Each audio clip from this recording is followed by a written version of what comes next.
तो सर हमने बात करी प्रोवर्ब्स इडियम्स की। Recently I mentioned,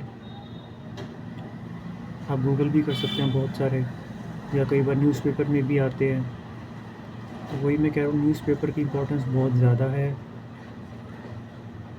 proverbs idioms और वर्ड्स आप नोट कीजिए उसमें से। उसको मैं आपको बता रहा था कि भाई एक्टिव रीडिंग का मतलब क्या है।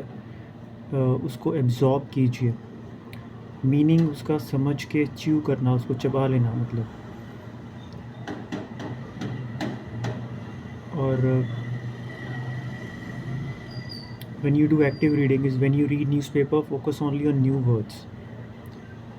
अब आपने न्यूज़पेपर पढ़ना शुरू करना है तो you have to read newspaper only headlines, मोटी मोटी हेडलाइंस। डोंट डाइवल्ज इनटू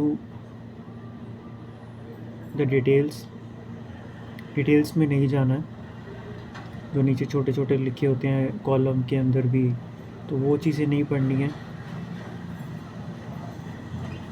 अब हेडलाइंस के अंदर जितना समझ में आ रहा है वो पढ़ना है, जो समझ में नहीं आ रहा है उसको छोड़ना है।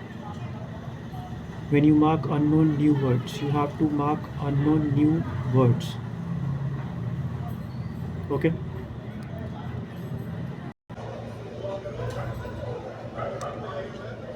When you read newspaper, you mark unknown new words which you don't know earlier. Now when you mark unknown new words out of headline, make a large notebook in which you write that word, find out the meaning in dictionary.